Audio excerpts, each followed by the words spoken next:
بسم اللہ الرحمن الرحیم۔ آج قادرپور راں تھانے نے 2 کروڑ 20 لاکھ روپے کی لوٹی ہوئی مال برآمد کی ہے۔ میں ایس ایس پی آپریشنز کو، S P Gulgasht, D S P صدر اور ایس ایچ او قادرپور راں کے پروفیشنلزم کو داد دیتا ہوں، جنہوں نے صرف 5 دنوں میں ملزمہ کا سراغ لگا کے یہ واردات ٹریس ہوا اس طرح سے کہ ایک گھر سے عید پہ لوگ گئے، جب واپس آئے تو ساری کی ساری چیزیں چوری شدہ تھیں۔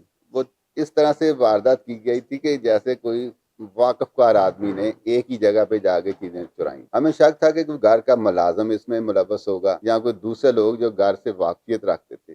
ہم نے دائرہ وسیع کیا تو 2 ملزمان جن کی لوکیشن بھی ادھر تھی اور اسی طرح جو ہمارا سی سی ٹی وی کیمرہ وہاں سے بھی ہم نے ان سے مدد لی تو وہ بھی ثابت ہو گیا، لیکن وہ بات مان نہیں رہے تھے۔ جب انٹیروگیشن کی، ثبوت ان کے سامنے رکھے، الٹیمیٹلی 55 تولے سونا برآمد ہوا ہے، 20 لاکھ نگد برآمد ہوا ہے اور انہوں نے اپنا اعتراف بھی کیا ہے۔ میں تمام ٹیم کے جو پروفیشنلزم ہے اس کو اپریشیٹ کرتا ہوں۔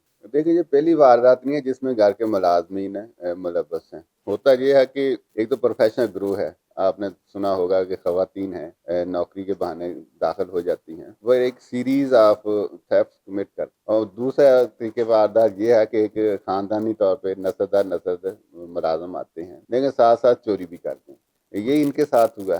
ملازم جو ٹرسٹ والے تھے جن کا تمام گھروں میں آنا جانا تھا، انہی ملازمین نے بے وفائی کی ہے۔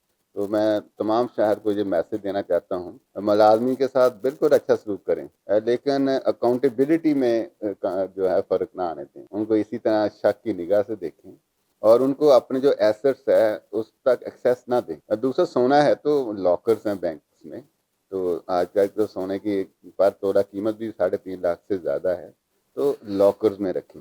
اپنی چیزوں کے حفاظت کرنا آپ کی بنیادی ذمہ داری ہے۔ گھریلو ملازمین تھے تو صاحب کا ریکارڈ نہیں ہے ان کا۔ بیسیکلی جو رجسٹر کراتے ہیں وہ میرے اور آپ کے پاس ایک ہی ہے کہ کرمنل ریکارڈ ہے یا ان کا نہیں ہے۔ اگر کرمنل ریکارڈ نہیں ہے تو ہم سرٹیفکیٹ دے دیتے ہیں کرمنل ریکارڈ نہیں ہے، لیکن کسی کا کرمنل ریکارڈ نہ ہونے کا مطلب یہ نہیں ہے کہ وہ سبسیکوینٹلی کمٹ نہیں کرے گا کرائم۔ اس کی سرویلنس، اس کا جو ہے کنڈکٹ، وہ گھر والوں نے دیکھنا ہوتا ہے اور اپنی چیزیں ان سے چھپا کے گھر والوں کا فرض ہے کہ اپنا کوئی سسٹم بنا لیں کہ گھریلو ملازمین کو آپ کے ایسٹ تک ایکسیس نہ ہو۔ دیکھیں، آج سے 20 سال پہلے سونے کی اتنی قیمت نہیں تھی۔ جو سونا آپ دیکھ رہے ہیں وہ نسل در نسل چلا آ رہا ہے۔ تو جو آپ کے ذہن میں جس طرح کا سوال ہے، ایسی کوئی بات نہیں ہے اس کیس میں۔